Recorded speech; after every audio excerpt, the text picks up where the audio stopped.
Hi, Leeb Group viewers. Greg Dorsey here. It's Monday, March 8th. The major stock market averages have been climbing back towards their 52-week highs. And for the S&P 500, for instance, we're only about 1% or so below that January high in the 1050 area.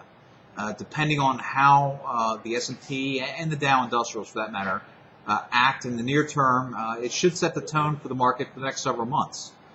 For instance, we're coming up on the S&P 500's 200-week exponential moving average.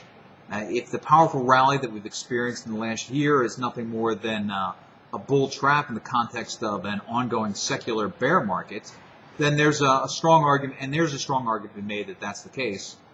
Then this level is a logical place for the market to stall again.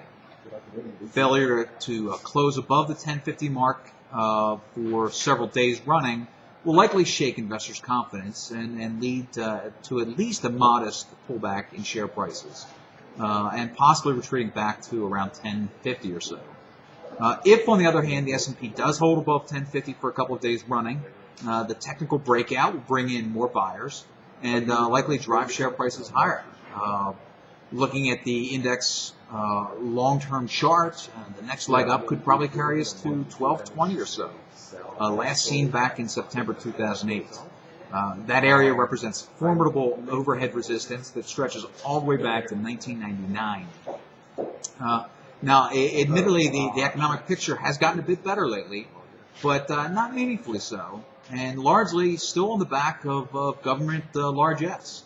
It's looking like that economic strength will continue for a couple of months, but you shouldn't assume that just because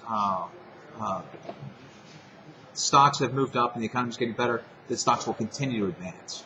Remember that stocks are a discounting mechanism, and just as they started to move higher when things were looking really bad a year ago, they could well turn down now, even though the economic picture is brightening.